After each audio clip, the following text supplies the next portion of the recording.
Hello. Hello, everybody. I'm quite honored to be sitting next to Kara Walker and being the guy who tosses you some questions.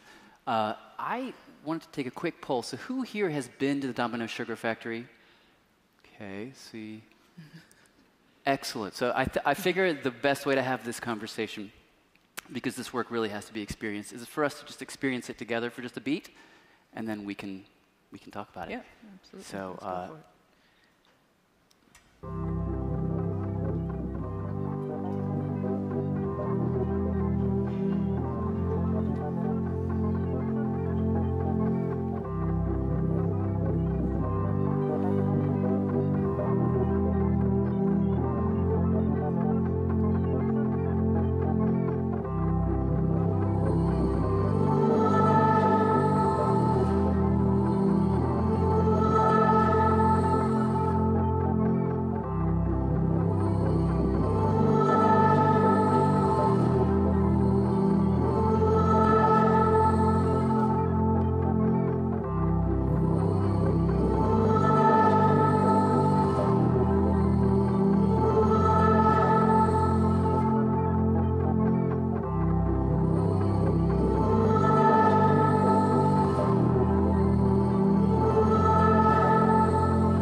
So let me ask you, we were just in the space yesterday. Yeah. And luckily we got to see it sort of in the way that you guys are looking at it right now, which was without the crunch of humanity that's there on the weekends.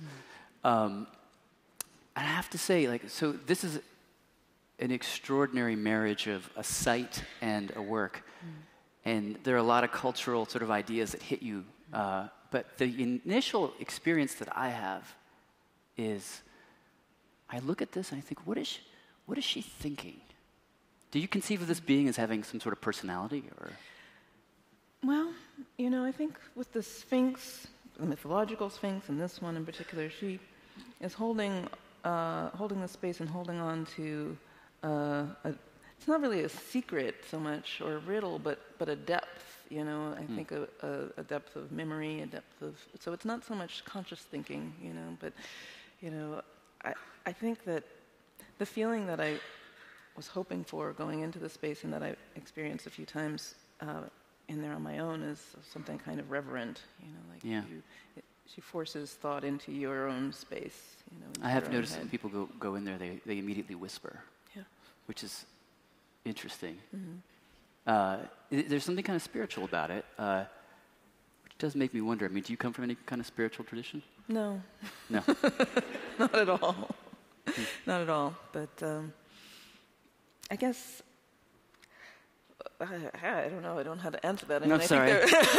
Like we went right to the deep stuff. I was like, actually, I was going to avoid that question. No, there's definitely a handful of Baptist ministers on my father's side of the family from the Southern Baptist tradition.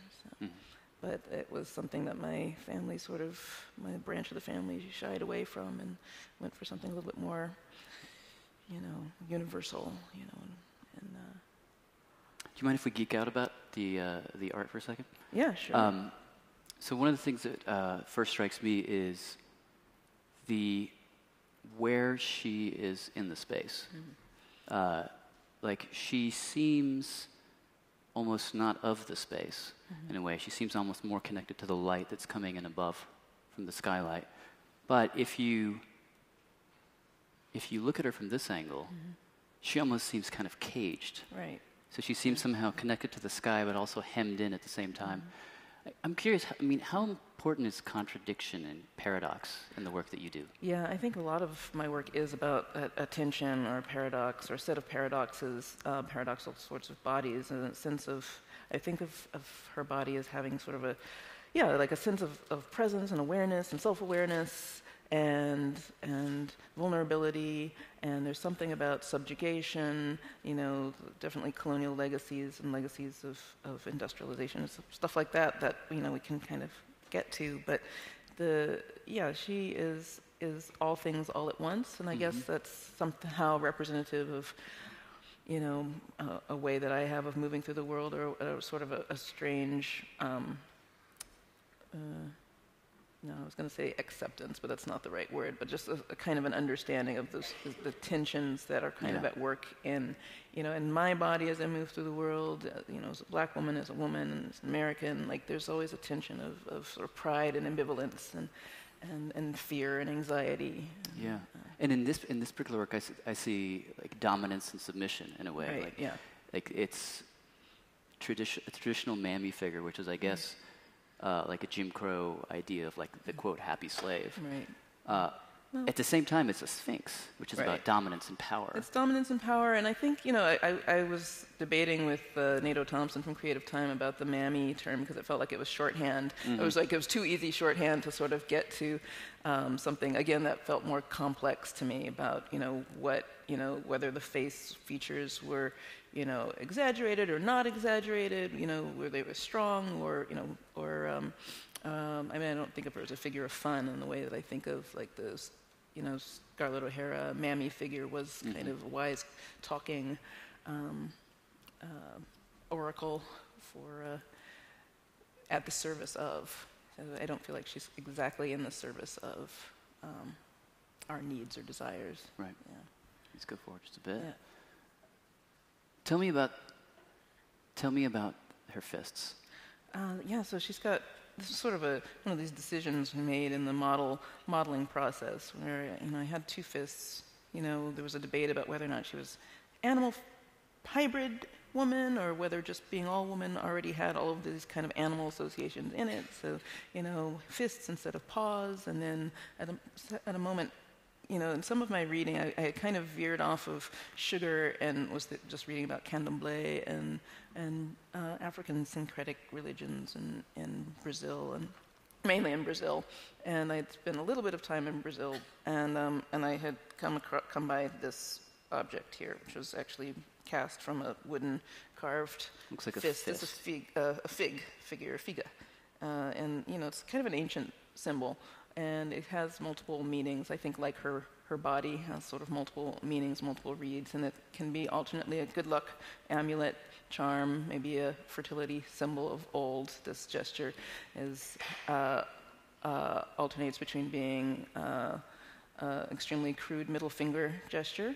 I'm sorry, we're in a nice setting, so I don't know how crude I can be with my language, and like holding my tongue, or a crude term for a woman's genitalia. And as we get around to, moving around the figure, that sentiment is sort of echoed on the backside of her. Right. It's all manner of things. I felt like I needed a little bit of luck going into this large project as How well. do you mean? It's a huge... in terms of good luck, in terms I guess. of good luck and making, and sort of pulling this off, sort of monumental sculpture, monumental public work. So. Yeah, what I'd love to ask, actually, let's see what I'd lined up here. Maybe we'll come back to that. I wanted to ask you, just hold that for a second. I'd heard you say, maybe I'd heard this secondhand, that in order for you to do work in a space, you have to sort of, it's a daily act of giving yourself permission to get in that space and do that. Yeah. And I'm wondering what that means on a daily basis, and also what it means specifically to this space. I mean, this is a space that's loaded with history. And so actually I have a picture, I believe, which we'll do this out of order. Which really gives a sort of a visceral sense. Well, maybe not. Maybe it's gone. Uh-oh. All right. Forget it. Just it was right between these two. In any case, just imagine this space. Right. Let's go back. Let's all be in there. Just imagine this space empty. Okay. It's a frightening emptiness. Yeah. So how do you give yourself permission to do that? Okay, so I'm going to sort of roll it back to the very beginning, because when I was approached by Creative Time to, maybe work on something like this, big project, Domino Space, loaded with history, had some, and full of the residue of its industrial history, let's say I was a little cautious, ambivalent until I saw the space, and then I saw all of this potential, and I felt my whole potential as an artist expand at this one moment. And part of it was, they trust me with all of this, and of course, and then another hubristic part of me, this sort of Sagittarius in me, was like, of course I can do this, And it was only, after saying yes that I had to, again, not just give myself permission, but catch myself up, like, whoa. Yeah. What was I thinking?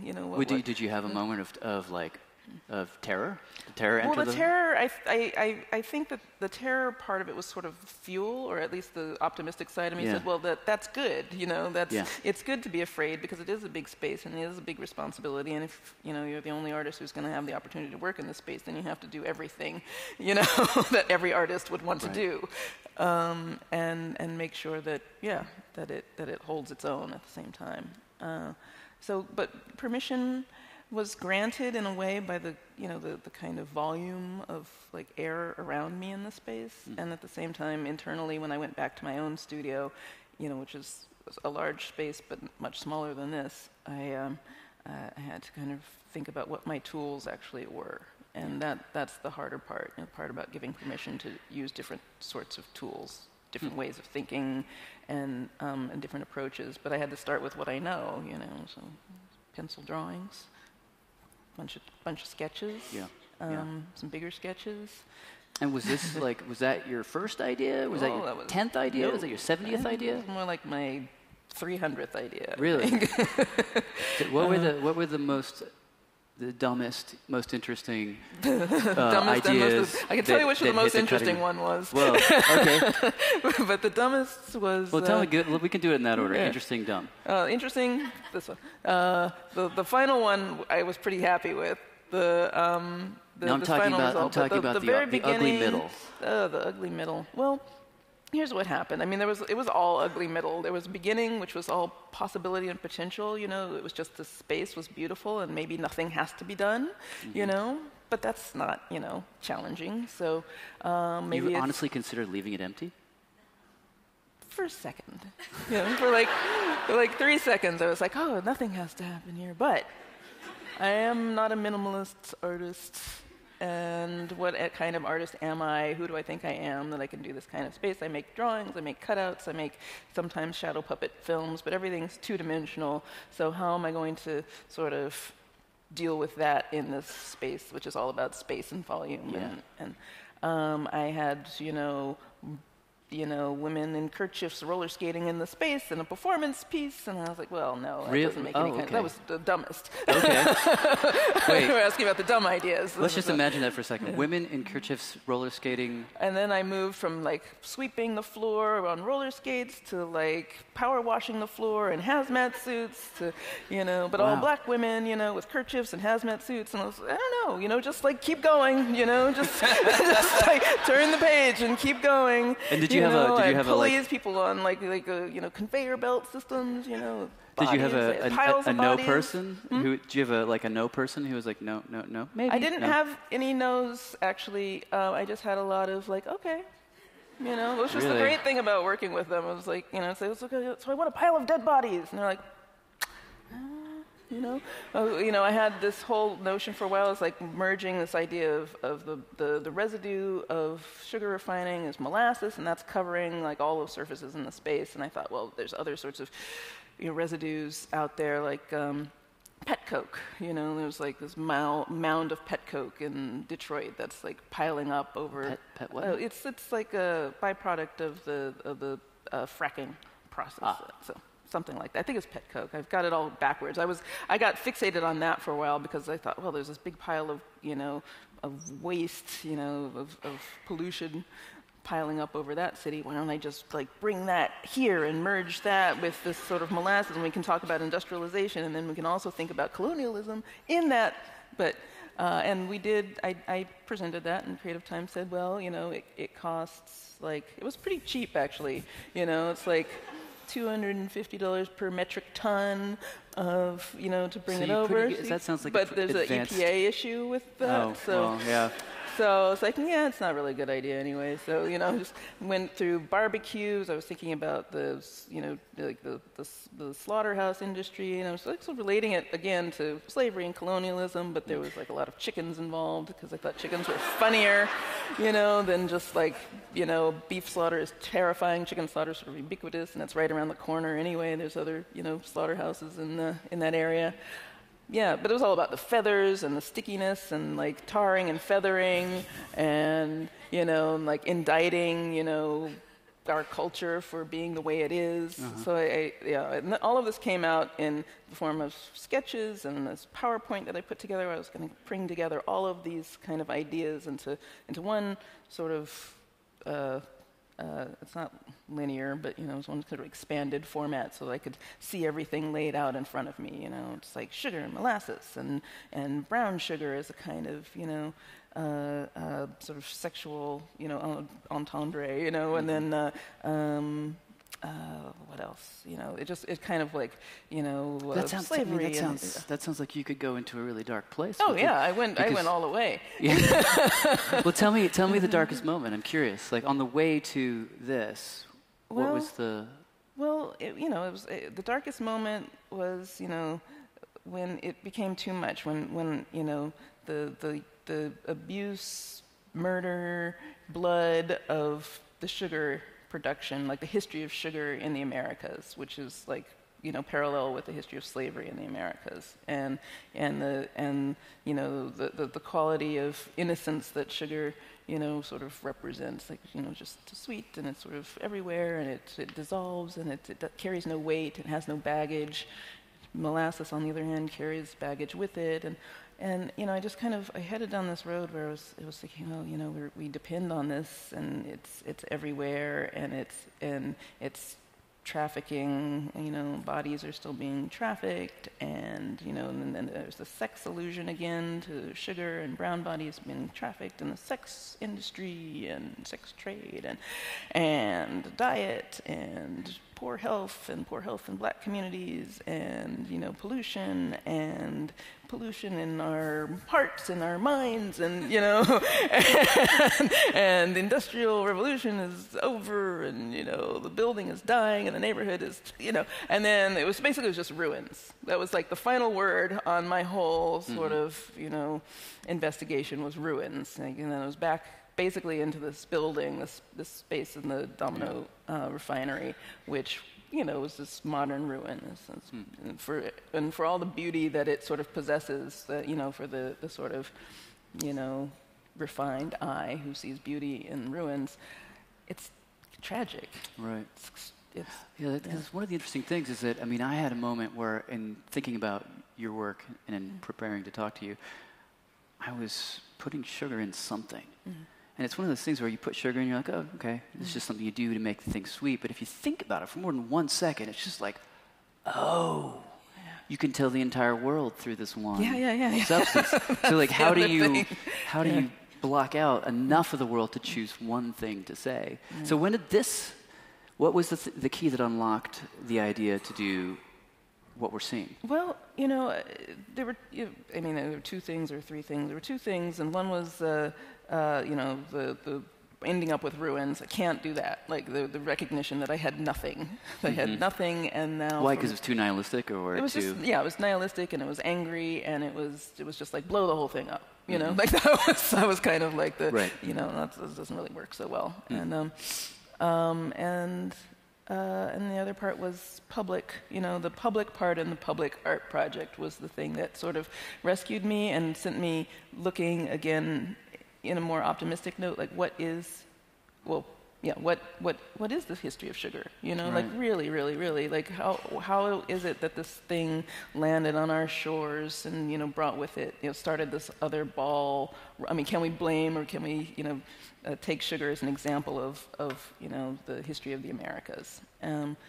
And another thing, I'm sorry, there's like a third thing, which was kind of, you know, being in the space by myself when it was empty, having gone through this process of ruins, and then thinking, well, you know, in order to do something in here, I really have to kind of take on the chutzpah of the industrialist, you know, like I actually have to kind of ingest that if I'm going to be in this space, and not look on it simply as a ruin, but look on it as the site that was all about possibility, you know. I was like building the American dream, and I was like, I have to actually own that in order to kind of like. So you have to be like I have to recognize it. The Havelmeyer the brothers. Havelmeyer or something. Yeah. It was like, yes, we're going to do this, and this is going to make, you know, sugar available to everybody. Interesting. You know? And to be able to, you know, and I think I needed to be able to do that, because to only sort of look at the underbelly and the blood and the sort of, it just elicits vengeful, angry feelings, but not necessarily art that I would want to look at or make. Right. So I think, you know, to have the other side of it meant that I could sort of bring these two kind of opposing universes together. And I think that they're percolating in me in different forms anyway, this kind of paradoxical. Well, that's interestingly what I see in this image, because one of the most moving parts of this work for me is the relationship between the Sphinx, or the sugar baby, or whatever we want to call her, subtlety, Sphinx, and the candy boys that are in the foreground here. Because talk to me a little bit about how you made this.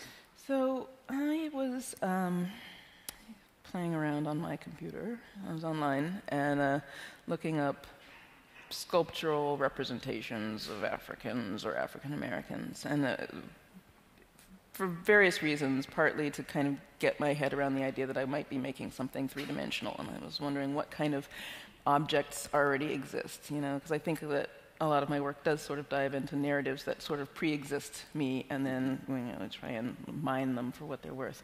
So I found these small gift items that were really problematic in their sort of representation of, you know, willing, happy, African-looking boys carrying objects, carrying baskets, sort of seeming to be in a servile mode, and we blew them up with the 3D scanner and 3D printed out some big blocks, made a mold, and cast them out of a candy solution. Basically, they're big Jolly Ranchers. You know, it's like a sugar, corn syrup, guy and water. is candy? Yeah, he's candy. Yeah, he's candy, and he weighs about 300 pounds. So we had a lot of moments asking candy experts, well, actually one or two moments asking candy experts, you know, for advice and help, and nobody wanted to touch this particular way of making a candy object. Because of the size, or because of the size, and it's just too tricky and very volatile. I mean, it's just sugar and water, basically. So yeah. One of the most interesting things that I find about it is, and I think you can really see it in this picture, is that they're melting. Yeah. And you know, I mean, you think about the Sphinx, you think about the pyramids, you think about not just that object, but the way it was built. And you imagine hundreds, thousands of slaves pulling, dying to make it. And so here you have these candy boys who are, in some sense, bleeding. Yeah. I mean, that's what it looks like to me. Do you have some idea in your mind as to the relationship they have with each other? I mean, do they know about each other? I don't know. I mean, I think They are a little bit isolated from one another, but actually there's two things happening in with these boys. There's the candy figures, and then there are the figures who couldn't be made out of candy because of a weight issue with their baskets. So they're resin and coated with sugar and molasses. And so there's actually two different ways of bleeding happening, which I find kind of resonant with ways of being in the world. There's a sort of superficial losing of one's skin that's happening with these boys with the molasses, like in the foreground, and then these other fellows who are made out of candy, and they're actually kind of disintegrating from the inside. So their exterior shell is still intact, but they're sort of like giving, all, like everything is coming out, and in a few instances we lost the candy boys. There was a couple of catastrophes, and they smashed to a million pieces. I mean, it just hit the ground and shattered. So those pieces were scooped up and placed in the baskets in a kind of reverent act of the other candy boys. So they may not exactly know one another, but they know of, I don't know, maybe perhaps they're aware of their fate. Not to give them too much personality. I just have to show this because it's so. Here you have. I assume this is one of the actual sugar and water creations, and you see that his arm is already detached and he's falling off. He's got a bunch of bananas that are still up on the shoulder, but the arm is what's hanging down. And is that an unintended consequence or intentional? It's intentional, but it's unpredictable. Right. You know how they're going to fall apart. I mean, the breakage of one of the recent ones that fell over was shocking.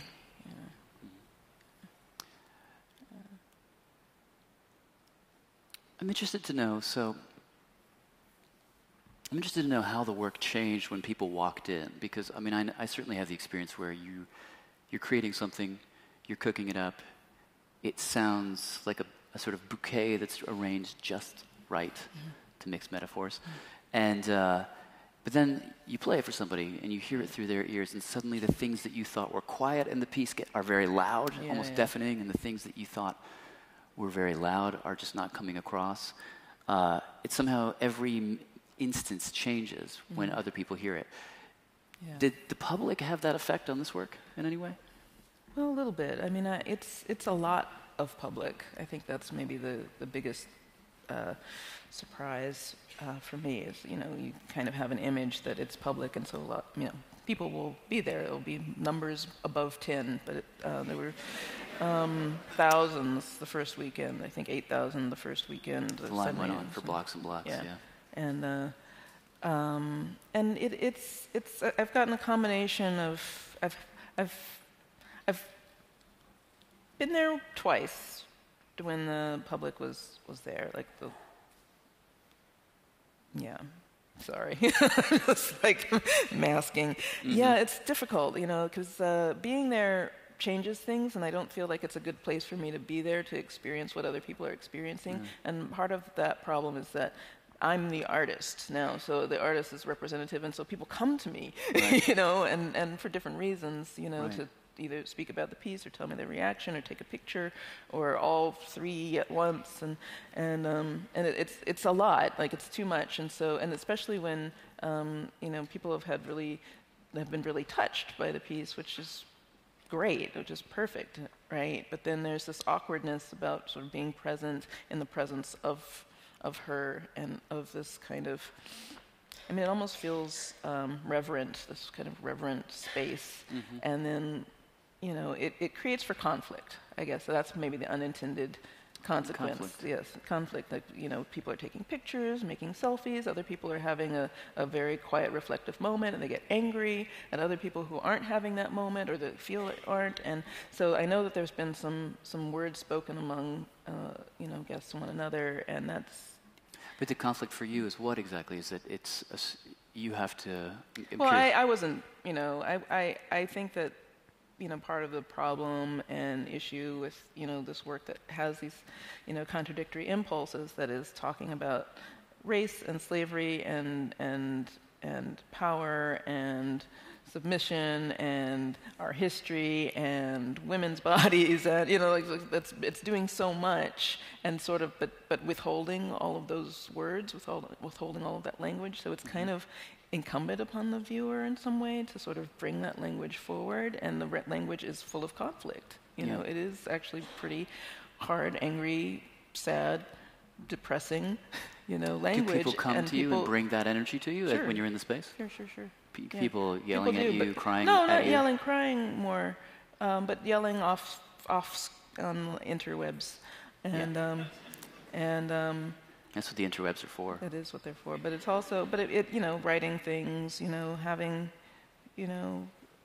because I think I haven't really made my peace, but I've come to the conclusion that one of the important things about artwork, and maybe in a public setting, is that it does actually create dialogue, and sometimes that dialogue is heated, and sometimes that dialogue is heated, but then it's kind of offset by this weird, self-equality. And that's the thing that I'm having the hardest time kind of getting square with, is, that if I'm present, then it's kind of like we have this charged, intimate minute, and then, can I take a picture? And then, and it just, it just like, it ends it? What does it do? It changes that moment from something unmanageable to something that we can sort of manage, but, That's it interesting. compresses it. Because it strikes me that what your work does, and what I really connect to it in your work, is it is compelling people to stand in an uncomfortable space. It sort of seduces them into this messy, hot middle. Yeah. And then you take the picture. Yeah. And I think I guess you can't not anticipate that in this culture. If you're going to make a big thing, it will be photographed, and it will be photographed ad infinitum. You can't prevent that. But it's just, I don't know. It's, I don't know what I would have people do other than that, Right. because it does break the tension. It's like a kind of a nervous laugh of photograph. So Roberta Smith called this piece, art critic for the New York Times, called this piece a pre-demolition ritual. I thought that was great. For the space, which that was a phrase that stopped me in my tracks. What do you, given what is going to happen to the space, and the history that is, at least architecturally, coming to an end, what does that mean for you? I think that's kind of accurate. I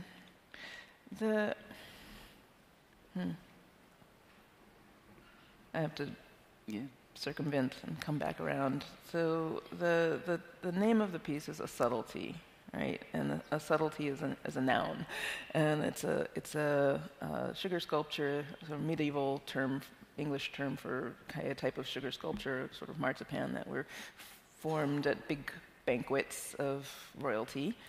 People who would have had access to sugar. Sugar was, had this power of royalty, power of the king associated with it. And often those sugar sculptures would represent something that would be recognizable to the people, the public, the people who would have been present to and they would have served that's the term, a subtlety. It's like a subtle gesture that you it would have been something they ate between course one right, and course two. Right, they would have eaten it, and it has this kind of ritualistic quality of it's like consuming the power of the king, consuming the power of this sort of quasi magical medicinal sugar substance, and so there is something weirdly ritualistic about sort of, in my thinking, like, oh, I have to do a subtlety. I have to make a thing that will be sort of instantly recognizable and will contain all of these, histories about our power and about this, this once rare substance, and our responsibility, our relationship to it, and how that's changed. That somehow we are all sort of kings in its in its grasp, or it's in our grasp, in our midst. Something has had to happen in this space. If the space is meant to be taken away, the space needs it's like the space needed a face.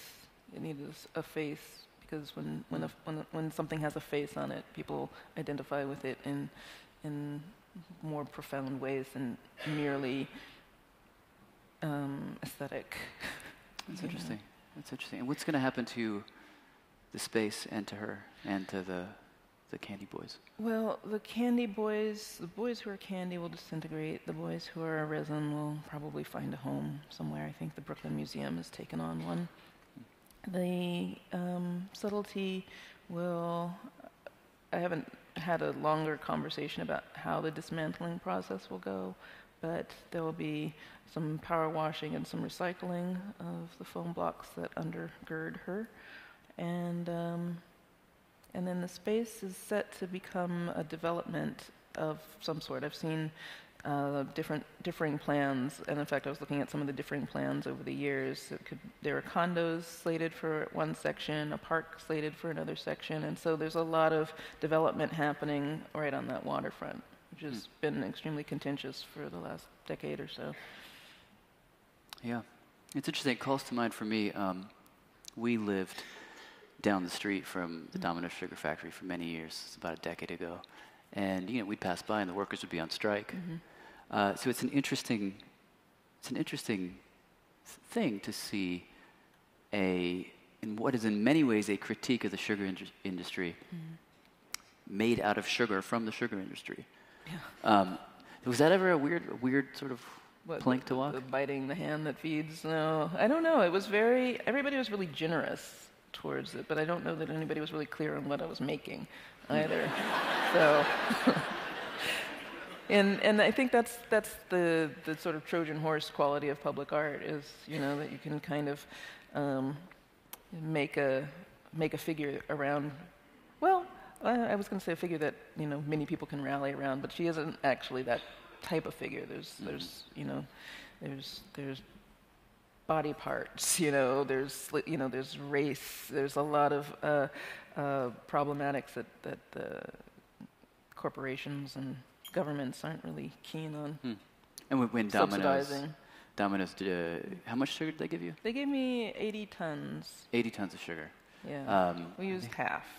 There is a picture in here that's a nice, I guess. There it is. Yeah. It's those are a lot of sugar.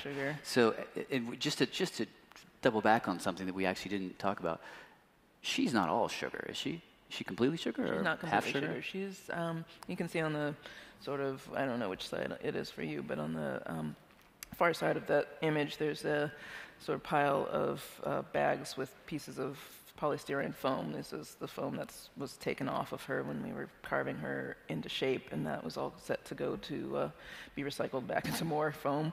So she's actually these great foam blocks that have been puzzled together. Some of them were milled off-site using this sort of 3D printing technology. And then you coated sugar on top. And then we coated sugar, and it was basically made a sugar slurry. You might have seen in the video these cement mixers going, and it was just sugar and water in increasingly thick proportions, sort of like bucketing on, ladling on, basically trying to put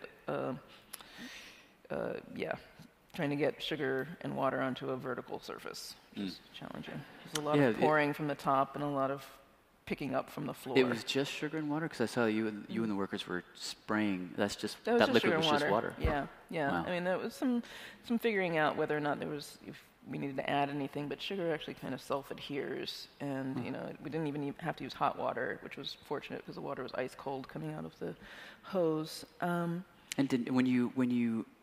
so I'm trying to understand this sort of the chronology here. So did you ask Domino for this sugar? There was an ask. We went to, there was an ask. I didn't personally do it. Actually, I sort of did, but, in my offhanded way. We were doing a tour up at the Domino plant, the operational plant in Yonkers, and it was great. We got a tour. Everybody was really, really friendly. And in the course of our meeting with the PowerPoint presentation on, the logistics and how much sugar is produced, they mentioned that they process something like 4.3 million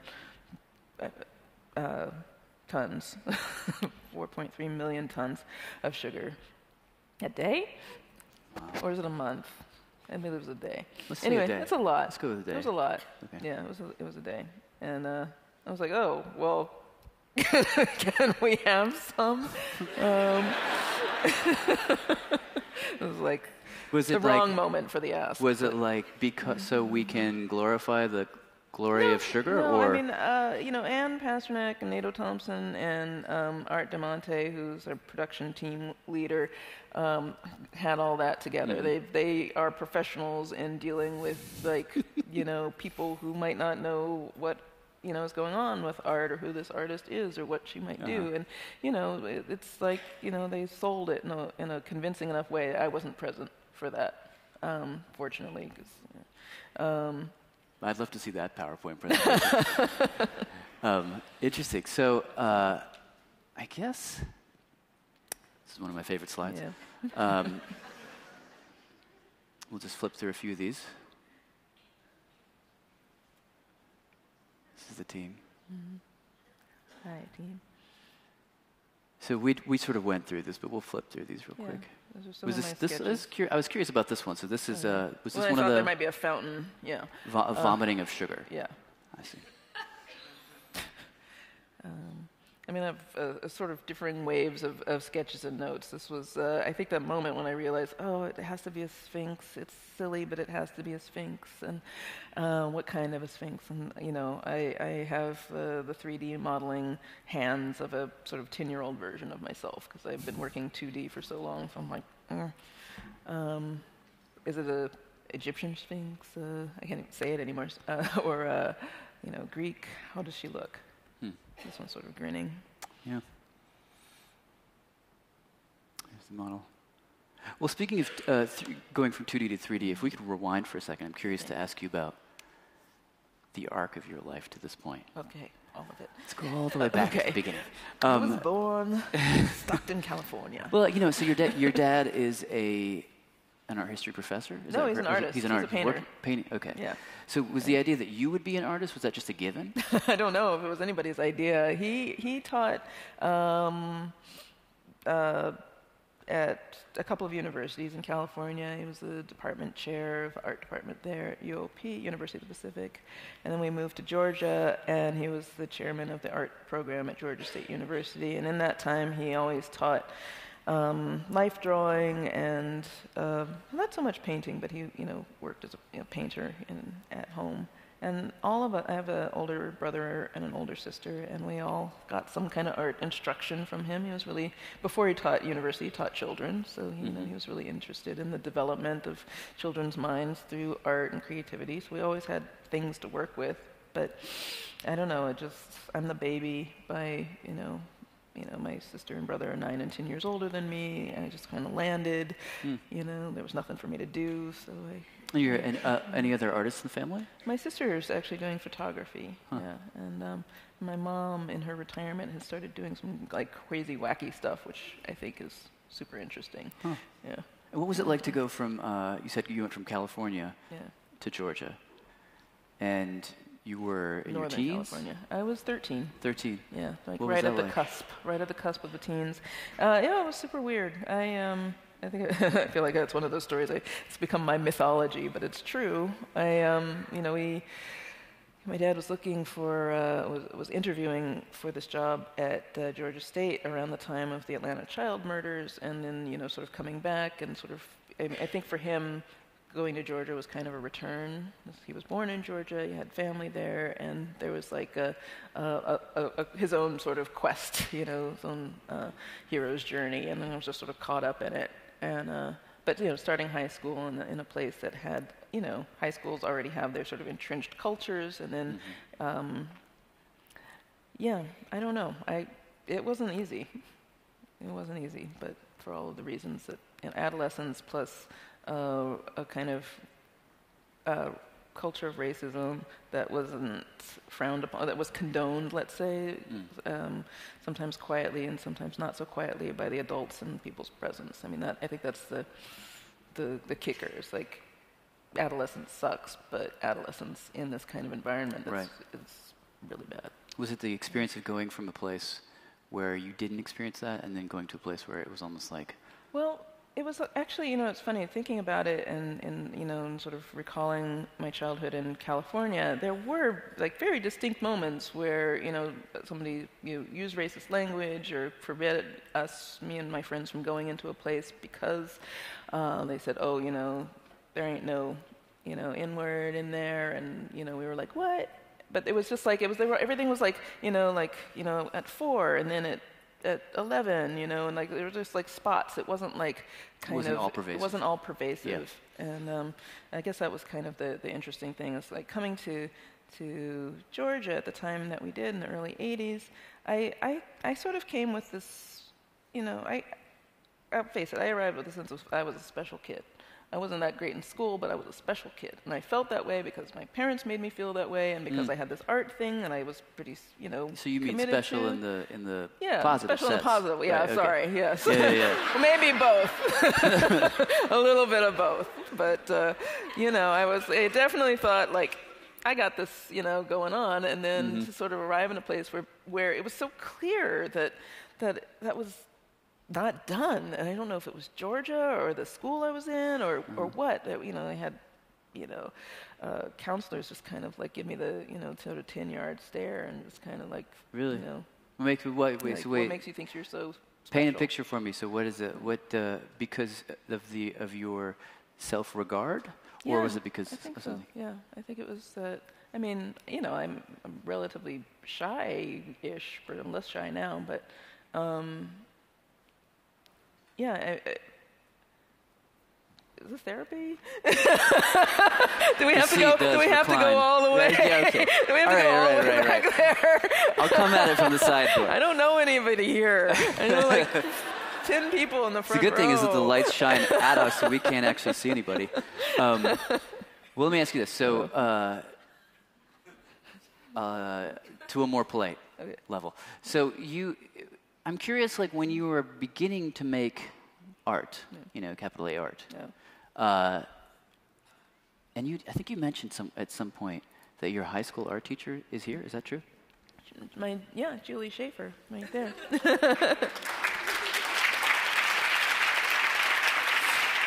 I'll preface that. She was at my second high school in Georgia. So I'm curious, like when you were, let's say, 15, 16, what kind of art were you making? What kind of art does any 15 or 16-year-old make? Well, I did some that's a still fair lives. question because you won the MacArthur at when you were in puberty still. Okay, all right. That's not exactly true, but you were 23 when you were 27. 24, 27? Yeah. Okay. 27. So this is between 15 and 30. Okay, so I since we already called out Ms. Schaefer, who she'll always be, I at 15, 16, she nominated me for a program in Georgia called the Governor's Honors Program, and I spent 6 weeks in Valdosta, Georgia, which is really, really humid, and at the college there, with all these other kids from other parts of Georgia who were studying all kinds of different things, like, math and physics and drama, and it was fantastic. That was the best part of, this arc, and I think I glossed over that a lot in my thinking about the first, my landing on the shores of Atlanta at Towers High School, and then this moment in 1986, I guess, at Governor's Honors, which really helped. And, at that age, I was just learning stuff. I was just learning how to make a, clay sculpture, and how to make a still life with oils, only using primary colors, and you have to mix all the colors. And it was primary stuff, and that was fine. And the best thing that I did, I think, when I was 14, I used to go to the university where my dad taught pretty much all of my childhood, and then started again when we were living in Georgia, and I sat in on one of his life drawing classes at 14. And you have to keep in mind, since this is therapy now, there's my father's teaching the class, there's a nude male model who's about 70 years old sitting in front of me. I've got college students all around me, practicing. I've got a charcoal or Conte crayon and a very large pad of newsprint, and I just thought, I guess this is legit. Okay, I guess I can do this. That was the moment where you were like, I'm in? Yeah, I was like, I guess if my dad's going to let me sit in here when I was 10, I walked into a life drawing class and I freaked out, you know. Right. And nobody, like the teacher saw me, but, you know, and I backed out of the room and I hid it from everyone, and I literally like hid in a supply closet for half the day because I was so, like, I wasn't supposed to go in that room, and it was all forbidden. So, you know, at 14, you know, 4 years later, I was like, oh, okay, I guess I can do this. And I did a drawing that I still have because my dad came down and showed like everybody in the office, like, do you know who did this? Can you know who did Wow. this? It's not bad. All right. The head's a little small, the proportions are a little off, but you know, like it looks like a charcoal drawing of a nude figure. You know, I wish you told me that. We could have put it in the thing. No, it's okay. It's in the storage area. I don't have a slide. It's the imagination. So, but at that point, 15, 16, you weren't making race-based work. No, just trying to make pictures of things. Just trying to make things look like things. Things look like things. Boot, you know. My daughter can speak to that. You know, you always have to have a drawing of a boot somewhere. An old boot. What is that? Is that like one of those like internal artist tests? It's like if you can draw trope. a boot, it's like then you're you for see real? it somewhere and you're like, oh, I guess I should practice that boot. Huh. You know, you put a boot in a still life. Anyway, I don't know. Yeah, so that's how that goes. At what point did this sort of switch flip for you to that as your subject you would begin to examine cultural ideas? None of that actually happened until I went to graduate school in 1992, 93. And primarily it was because, you know, in Atlanta, you know, I grew up around, you know, my father. There were other African American artists I knew of and was aware of. I went to shows that were sometimes slightly marginalized African American art shows. I went to the Atlanta College of Art and found myself in this weird sort of non-space between sort of the feminist artists and the black artist group, and, you know, me wanting to do something that was somehow more Power of Myth, Joseph Campbell, you know, allegorical, you know, universalist, and that just didn't, you know. I have no idea what that means. Yeah, exactly. Wait, what was it? Exactly. What did it look like?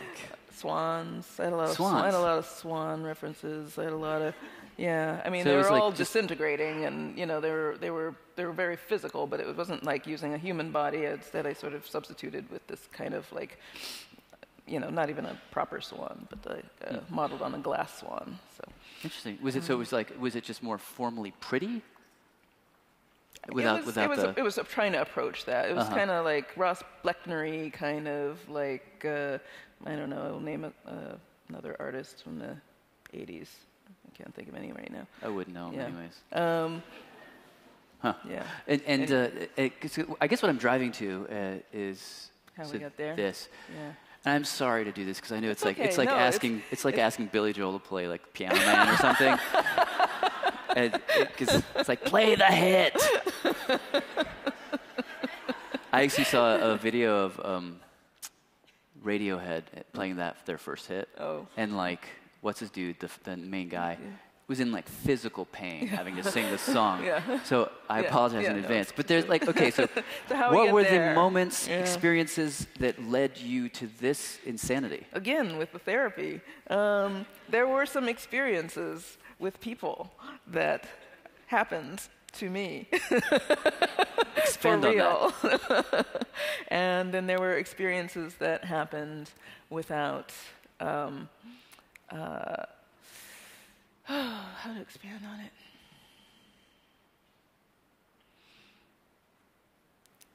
Let's see, in Atlanta of my youth, Gone with the Wind was playing 24/7 at Ted Turner's, I guess it was Omni Center or whatever it's called now, CNN Center or something. So there was a little movie theater, and you could actually walk in at any time of the day and see Gone with the Wind if you wanted to. I didn't really do it. I sort of peeked my head in once, and I was like, wow, there's just this massive, you know, film showing all the time. It's this memory, this like constant memory. And another thing that lives in Atlanta is the Atlanta Cyclorama, which I paid a visit to in undergrad. And this is a 19th century entertainment, but you know, the surround image, you know, like a kind of you are there witnessing of this scene of the destruction of Atlanta, or at least the Battle of Atlanta. You know, it's a beautiful war image with a diorama in the front that creates this illusion of depth. So even though you know you're looking at a painting, you feel like you might be witnessing. And also in Atlanta, there's Stone Mountain Park, which is where my family was living when I was from age 15. And Stone Mountain Park has this large carving of the Confederate generals on the side, kind of a Mount Rushmore style carving. And part of that land was owned by the Ku Klux Klan up until fairly recently. And the Grand Dragon or Wizard of the Ku Klux Klan lived at the far end of the street that I was living on, which was called Walker Road, which is the main reason we moved there. That's my father in a nutshell. So when we moved to that house, the Klan was having a rally on Memorial Drive, and everybody in the neighborhood got an American flag with a flyer for the Klan rally on it. There were still sundown towns, and then there were protests about sundown towns. You know, where you can't be black after sundown in the town. And I had these encounters with people where I would recognize from one moment to the next that just as I felt that I was maybe myself, just being me, whatever, figuring that out, there was this assumption that people already knew what that meant because I'm black, you know, I'm a black girl. And there were limitations associated with that, or objectifications of sex, sexuality, or inferiority, or whatever. So all of this stuff was coming at me, and it wasn't something that I was inculcated into, you know. So I felt very alien, like alien from Mars, kind of like, what is this thing? You know, what is this thing that keeps happening from the outside, or keeps like actually like literally touching me? What does it mean when, boy I have a crush on in high school gets called a nigger lover, even though, God damn it, he doesn't even love me. You know, like what is that? You know, like that whole scenario. You know, how did it get in there? So, you know, I didn't come at this work really willingly, and I actively avoided sort of engaging race as a topic or my body specifically in my undergraduate work because I just didn't know how. It was just too much was still happening around me, and then moving into my sort of adult body, and you know, I mean, it was impossible for me to. It took getting away from sort of home and, you know, this place where, you know, this Atlanta place with its mythologies and its sort of historical monuments and markers, and, you know, its sort of reifying of a kind of otherness, its othering of me. It took getting away from that to kind of like, I literally had to say, okay, when I go to graduate school, I'm going to just open up this box, because it's clearly something, you know, is happening, and I was starting to recognize it in my last year in Atlanta. I was starting to have real kind of out-of-body kind of experiences with my, you know, like, how can I still be me and be this other shimmering fiction? And so I got really interested in that as a kind of set of experiences, and it's like, how can I make that into art? Because I was making paintings, you know, how can I make that experience of sort of being here and here and here at the same time a piece, you know, like sort of the author and the subject and the viewer all at once. Right. And so that was what I sort of set my mind to at RISD, and then through a similarly circuitous route as I took with this recent project, did a lot of drawings and writing and reading and freaking out and crying and writing and drawing and reading and freaking out, you know, and on until I, you know, kind of had to move into a material space, you know, like I couldn't just stay here, you know, in my head or in language forever. So the material space was, well, I'm making paintings, so what's that all about? So if we can take that information and apply it just to like the surfaces of things, you know. I don't know, does that make sense? I'll just keep talking. No, I'll just keep saying things. I'll keep making hand gestures until I can pull it out. That was really what it was. It was like I can't make paintings, but I have to pull this something out from the surface. Well, here you have a situation where you've got two people kissing on the bank of I guess the bayou, except she's got an extra pair of legs coming out from under her dress. And you're like, who do those legs belong to? And then you've got this boy who's strangling a duck. Is it a boy? Is it a boy? I don't know. Who's handing it to a woman whose body is a boat. And then you have a fellow whose genitalia are like balloons, like hot air balloon genitalia, floating up into the sky. Is this like a story that was in your mind? Or how did you arrive at these specific, like where did this come from?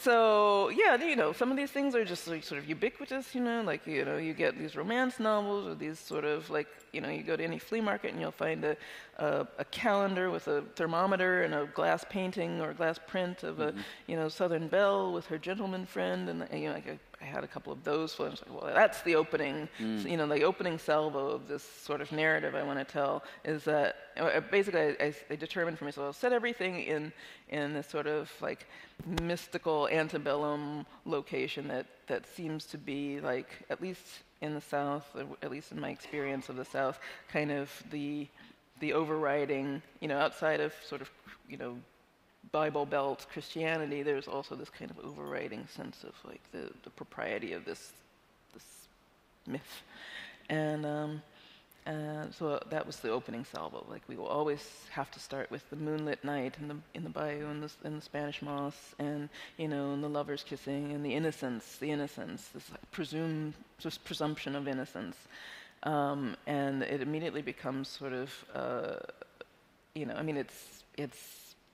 it's violent and it's satirical and it's ridiculous and parts of it don't make sense, and yet the woman's a boat and there's a little bust of a man who could be like a Thomas Jefferson sort of floating in the water behind her. There's the joke of the girl filleting the boy who wants to get up there where the other boy is floating. There's a woman defecating babies. She's given, she's birthing twins. Well, I know, but she's.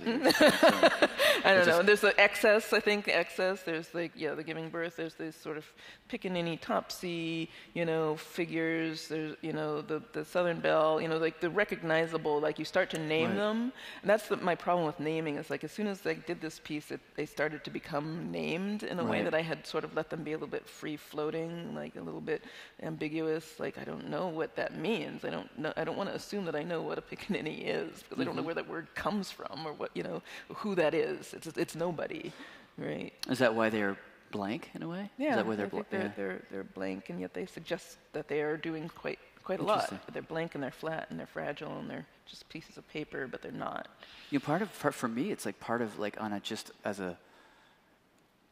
It feels to me like part of what you're saying is that like the history of race in America, it's just a fucking freak show.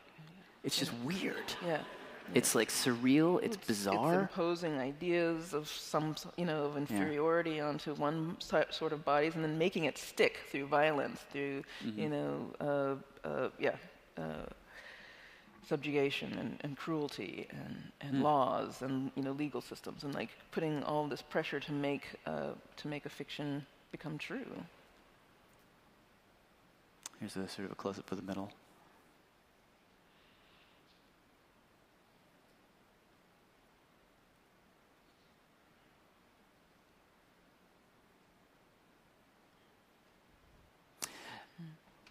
How important is seduction to your work? Because, I mean, the interesting thing that I find with all your work, the latest piece and this, is there's a kind of a beauty of the form that draws you in before you even actually register the content or the historical ideas that are at work.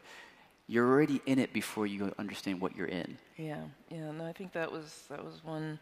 Really, that's right on. It is about Yeah, seduction. I guess seduction and entrapment are kind of the same, but seduction kind of creates this. I mean, that's kind of the art part of this, I guess. You know, sitting in art school, you know, kind of thinking, well, you know, how do you make people want to be in this space? Because there's nothing about this story or the histories that I'm engaged with, or the story, you know, of my misunderstandings of the situations I found myself in, that is particularly, what do I want to say, you know, easy, you know, and so to sort of slide up an easy chair and say, well, you know, I just want to talk to you a little bit about this thing. And then, you know, it becomes increasingly uncomfortable and so disturbing and disgusting, and becomes a little bit of a violation maybe of one's sense of propriety. I don't know. Yeah. I've heard you use the phrase giddy discomfort. Yeah. Which is a nice phrase. It's yeah, I mean, I think that's a feeling that I also have to get when I'm making the work. You know, I think that, well, I mean, not to kind of, I just realized especially when I was in Atlanta, and maybe in my final year there, I participated in a show. I was called up by a gallerist who was staging a show or was hosting a show that had been organized by some of my black colleagues from the Atlanta College of Art, and it was a show about the representation of black men in culture. And it was called Black Male Image / Reality. It was like one of those shows with a semicolon and a slash. But you know, and certainly, you know, like a valuable, valid conversation. But there were no women in the show, and this woman gallerist said, you know. And, you know, I just graduated, and she was like, well, could you put something in the show? I talked to the organizers, and we really think there needs to be a woman in the show to speak about this. And it was one of those things I was like, oh, okay, I'll give it a try. This was maybe my first foray, really, into thinking about race, and my language around it. And my language at the time was to go back to the drugstore where I had seen on a previous occasion these cans of shoe polish that had Muhammad Ali's face on them. And the cans of shoe polish said, "The Greatest Shine." And it had Muhammad Ali's face grinning, and there were like there was a whole display of them, and I remember seeing it, and it made me sick and uncomfortable and angry, and I didn't know what any of those feelings really were, so I was just like, ugh, you know, like, I don't know if it definitely wasn't giddy, but it was certainly uncomfortable. But the feeling of empowerment of going back and buying 8 of those cans, even as I thought, I don't know who I'm supporting in the purchase of these cans, but I have to get them in order to make this work, to point the finger at whoever is making these cans, you know. And I brought them back, and the second wave of discomfort for me in this process was I didn't have any display. I wanted to display them on a shoe shine stand. Well, oddly enough, the man who shined shoes in the building where this gallery was lent me his shoe shine stand. This is a black man who's been shining shoes in this, you know, office building for years and years, and he was happy to lend me this stand. And suddenly I had this piece that wasn't talking about race in the way that I had expected myself to. For instance, it was something about this weird engagement with, I don't know. The piece was what exactly? Was it you? It was basically, it was very simple. It was very, you know, it was very basic. Let's say, I didn't say simple. I don't know that it was particularly good, but it was these cans of these appropriated found cans of shoe polish with Muhammad Ali's face on them on a shoe shine stand borrowed from a black man in the building, and all but one of the cans got stolen, so I only have one left. But you know, the feeling of like richness that came with my discomfort in engaging with, you know, the sort of racist entrepreneur who produced this can, and, you know, and the maybe forgotten, hidden shoeshine man who is right next door to this gallery space. It felt like something. Interesting. It felt uncomfortable, but it felt like something. And, you know, the second wave of that was, you know, ordering The Klansman from, you know, a publishing house when I was working in a bookstore. And so it just started very slowly kind of accumulating like evidence of, the sort of source material of the stuff that was impacting my being. Yeah. Well, it's interesting because one of the things that's, I don't want to say gotten you into trouble, but it's created a lot of noise around your work is, 27 you said is when you got the MacArthur. So somewhere around there, you find yourself in a really interesting, again, that word tension, where you're being lauded as a genius. At the same time, there's an older generation of black artists who are fiercely attacking you for the very thing you just said, sort of taking these ideas, these stereotype racist ideas, and playing with them and presenting to the white culture of the art world exactly what they want to see. And I'm curious to know how you, at that moment, were living in the tension. What was... Sorry, I know. We're in therapy again. It is therapy, but that's okay. No, I mean, I this part I can speak about, I guess. It was just a lot, let's say, because I was having like this tear of exhibitions. Then the MacArthur happened in sort of mid-year, and then I was pregnant at the same time, and so it was like everything was a high priority,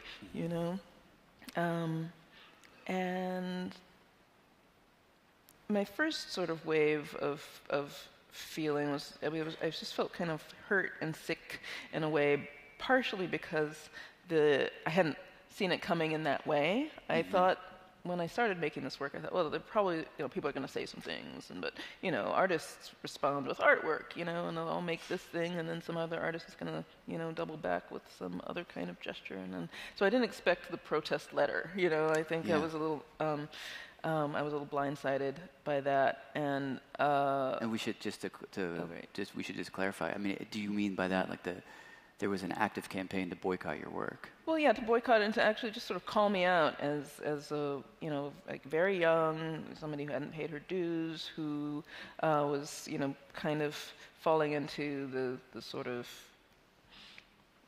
into the hands of the white establishment, and selling black folks down the river. And so all of that was really hurtful. And there was some other language that came after the initial letter that was much more kind of biting and personal in its, in its language. And I thought that I didn't have a lot of use for, just, comments about, who I was married to, or what my hair looked like. That was just like not, that dumbed it down in a way that I didn't want anybody else to look bad for saying those things either. But I had a baby, and I sat down and made a bunch of drawings, and that was my one way of responding, because there was so many voices coming from so many different directions, praise and dismissal, that I thought, well, this is what I do, is I have something like language, something like, an ability, and I'll try and respond in that way if possible. I mean, I find actually your response deeply moving in a way, because this is part of that. It's this sort of crazy outpouring of text and diary and drawings, and it seems to, this is my take, it seems to somehow fiercely declare that you're going to stand where you stand. You're standing in that middle, in that uncomfortable middle. Yeah. Because it strikes me there is a way in which people talk about your work, and there have been, just perusing the internet, there have been so many dissertations written about your work. And it's this kind of language that seeks to sort of impose a kind of binary on what you're doing. Mm-hmm. But then there's the other way that we all deal with race, which is we're sort of in the royal, and the ideas are somehow always on the way to becoming something else, and there's a flux that happens in the middle, and somehow your work is having that conversation. Yeah, there's a flux for sure. There's just saying that reminded me. I just had this image from high school of this friendship. There was a couple of guys in my world lit class, and they were both on the football team, and one was a big white guy, kind of self-declared redneck, buzz cut, and then there was this sort of, big sort of linebacker black guy, and they sat next to one another. They were always cutting up and in class and stuff, and I was like, oh, that's cool. They get along, but there was this tension, there. There was a tension that I think they were both more aware of than I was, and I became more aware of it when one of the guys decided to read Mein Kampf as his literature research project, and then and it just set things in this topsy-turvy, what does friendship, is it ownership, is it claiming, is it, where, in those intimate spaces, I think, of friendships and relationships, that's, I think, especially in some of this work, where some of the muckiness comes in. It's not just tension; it just gets kind of grotesque and problematic. And then the attempts that one makes psychologically to right the wrongs or to undo the slights opens up more wounds. And so I don't know. Yeah. I mean, that's maybe why I make the work sort of cartoonish, and because there is a certain point, and this is maybe getting back to this piece that is up at the Domino, that there's a certain point where it's just such a dismal rabbit hole, and you don't know what, but I have to make a piece, and it becomes absurd, it's like you reach this point of absurdity, and the thing that feels healthiest in a way is to just kind of kind of humans. Yeah. Amusement. I mean, a little bit. Yeah. All right, so let me ask you, and then I'd love to throw it to you guys because I have a feeling people have a lot of questions. Let me ask you the question which I know you've been asked an infinity of times, but somehow it seems important to ask at this moment with this Domino Sugar exhibit going, being universally praised. It seems to me now that it is a real point of inflection for you. As you sort of look forward into the future, do you see yourself always making work where race is the subject matter? Well, one can say, is race the subject matter, or is it gender, or is it history, or is it power?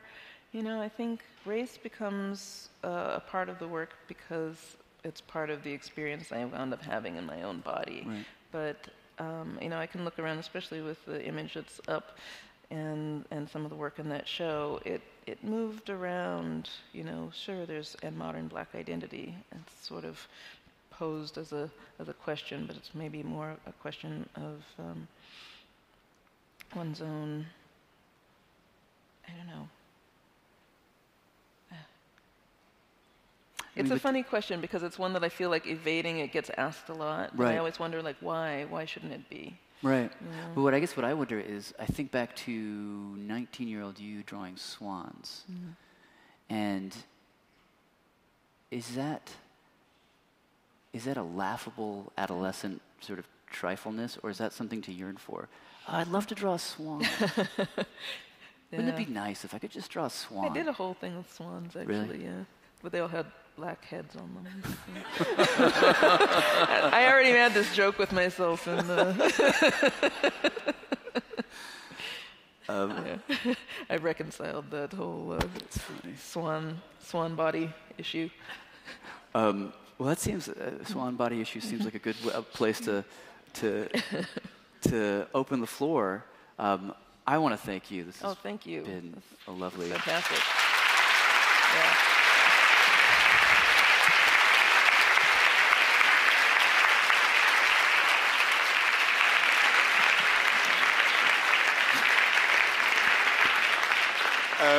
And please come up here to the mic and ask a good question.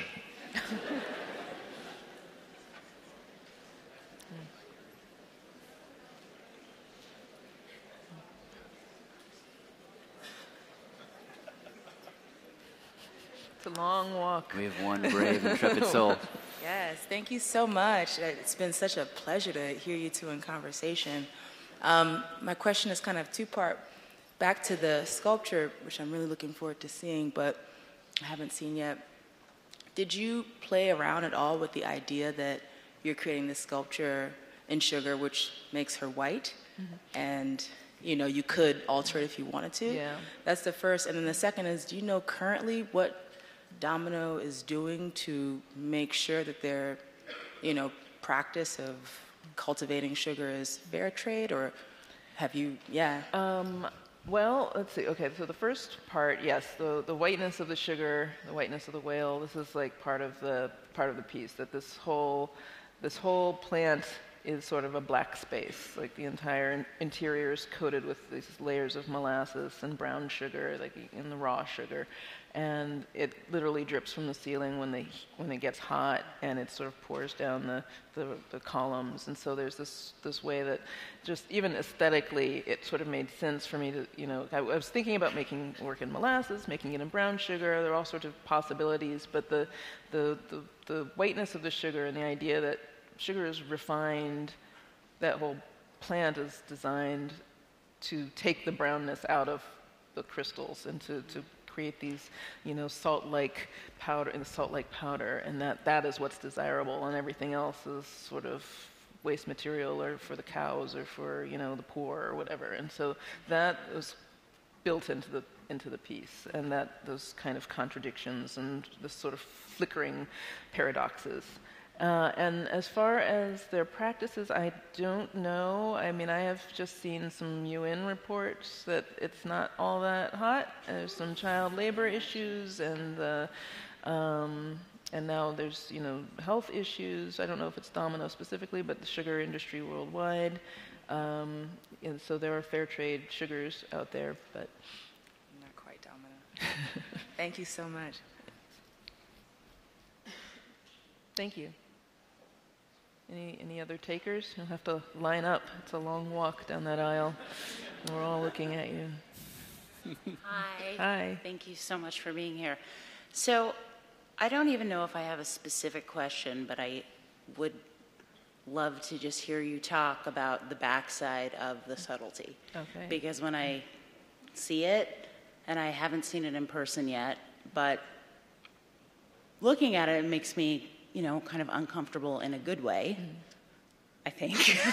But I mean, there was obviously so much thought and time, and, you know, that was a decision. Yeah. And I would just love to hear more about. Right. Well, so the first part of the decision was, you know, lion body, woman body, you know, and whether it made sense for, you know, whether the sort of reading of the various readings of the ass could, you know, just be apparent for, you know, there's the Venus Hottentot, there's this, and then there's Straight Stuntin' magazine, and there's like something about this kind of ownership of the voluptuousness of an ass that was kind of part of the equation. Like, can I do that? Can I put that there and let it be?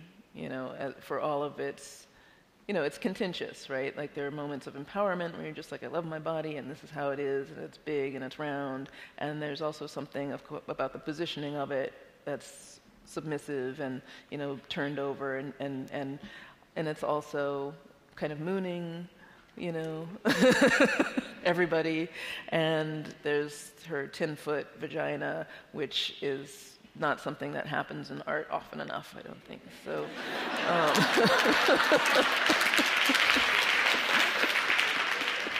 so it's all of these, you know, problems of display and ownership and self-possession, and, you know, and again, this gesture, the kind of proverbial fuck you to, I'm just going to do that because that's what I have. This is what I've got to work with, and there are enough phallic symbols in the world, so why not have this? Right. You know? Okay. Cool. And I had one more question about the boys. Do you have any, you know, feeling? Actually, I guess the whole piece of work. Technically, I don't know if that can really live beyond a year, 6 months. I'm not sure what the time constraint. 8 weeks is what our time constraint is. 8 weeks? Yeah. Oh, that's why it's closing. Yeah. Okay. So, I mean, do you have any feelings about that? Or when you were creating the piece, were you trying to look for ways to create something that was more sustainable or movable? Or No, I think it was always meant to be. I mean, when I thought, monumental sculpture, there's a quality of, that like that's not really done. It's sort of, I mean, I don't know. There's a few monumental sculptures that happen, but there's something that felt right. That it was more like a sacrifice, like we were saying, kind of ritual sacrifice that this has to happen. But I don't know. I'm conflicted because, of course, I get very sad as soon as we started putting her into place, and she started taking on this kind of form that was both a personality and a fullness. It's like any kind of birth scenario where you make this work, and then. So I'm definitely kind of conflicted about it. The part of me that's feeling very linked to something spiritual and mythological knows that it has to go away, and be a memory and a legend and a space that was once occupied, but then, I don't know. Okay, thank you. Thanks. That's okay. Hi, Hi. thanks. I was wondering about public art and private art and your views about why you make art and for whom you make art. And for this particular project, I guess in comparison to other work that you've made for museums, if you could talk a little bit more about the role of the public in that. Public. Well, the role of public in this was the part that kind of saved me from just making a kind of solipsistic, tunnel dwelling piece. But who I make the work for is one of those things that kind of goes back to my grad school moment where I was, kind of setting these rules. I sort of set these terms for myself, which is why, it's kind of been, moving around certain landscape and historical landscape for a while. And one of the terms was that I wanted to make the work for somebody who looked like me, or somebody who kind of resembled me, maybe in thinking and being and look and moving through the world. So that was key. And then with a kind of awareness that there's multiple types of eyes and views, and those were problematizing, that would always problematize, any work that would be for me, that it would always kind of make attention. So I think to do a public work, and if I ever do a public work again, I don't know, but for me, the scale of it became key, because I couldn't make something that would be, I had to make something that would be so overwhelming, so kind of like gargantuan that you could only sort of like stand in awe of it. I mean, people could do other things too, but that first moment, where you're kind of like caught, I mean, that has to be something that everybody experiences kind of at once. So, I don't know if I answered your question, but Thank you. thank you. We'll take 3 last, short, quick, good questions. Good, always good. No pressure. This is a bit like the other question, but I was wondering, because your other art is physically handcrafted by yourself. Yeah. And I assume mostly when you're alone. And this one was engineering. You had a lot of people coming together. It's a little more abstract in the making. Did that have a different feeling to you? A little bit, but I actually, it was a big learning experience, and so that's actually always important for me, is if I can feel like I'm kind of learning something, because there were a couple of scary moments, scary weeks when I had this idea that I wanted to make this gargantuan piece and had absolutely no idea how to do it, and didn't know who was going to be, part of the team to help me, and I thought, the feeling that I had to do it all myself was like, ego exploding, just like the kind of thing that just like destroys a whole person when you just think, I can't do it. But the team was really amazing and really great to work with, and everybody, had a really good rapport with one another. And the moment when I, was on site and, really kind of getting my hands in things and getting involved and directing, being a director, I mean, that's new for me, but it was useful. Yeah, thank you. I had 2 questions, but I'll make it one because we Okay. have to be quick. I'm wondering about just sort of how you think about yourself and your expansion as an artist. So when you finish a work, especially a work as, big and bold as this, do you put any thought to sort of what's next? Like, how do you, where do your ideas come from? Where do you go from here? How does that work for you? Well, that's everybody asks me what's next, even on site, and I'm like, this is what's now. So a lot of the time, especially with the gallery demands and museum shows, and I have things lined up for potentially for the next 5 years if I wanted to, which is frustrating and exciting all at the same time.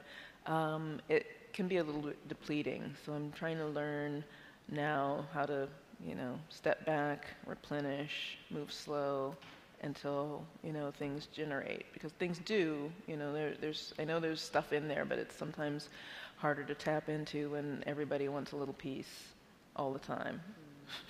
Okay, thank you. Thanks.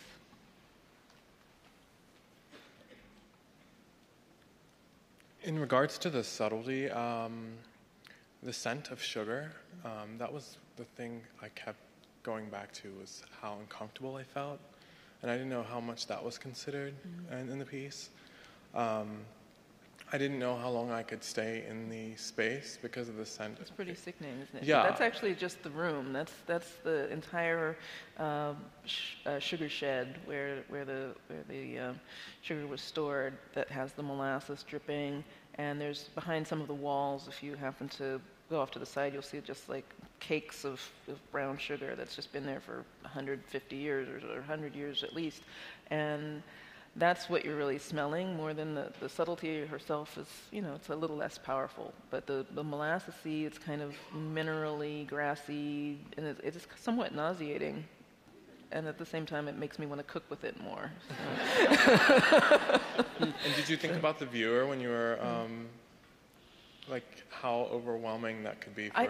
Well, I didn't know if it would be... it's definitely a big part of the piece. And, walking into that space, and conceptualizing the piece, I really thought, oh, well, the space is doing so much of the work. It's doing, I dare say, most of the work because of the scent and the coldness of the air and the sort of pressure of the volume of the space in that room. So it's an intense space to begin with, and yeah. Thank you. But, thank you. Thank you.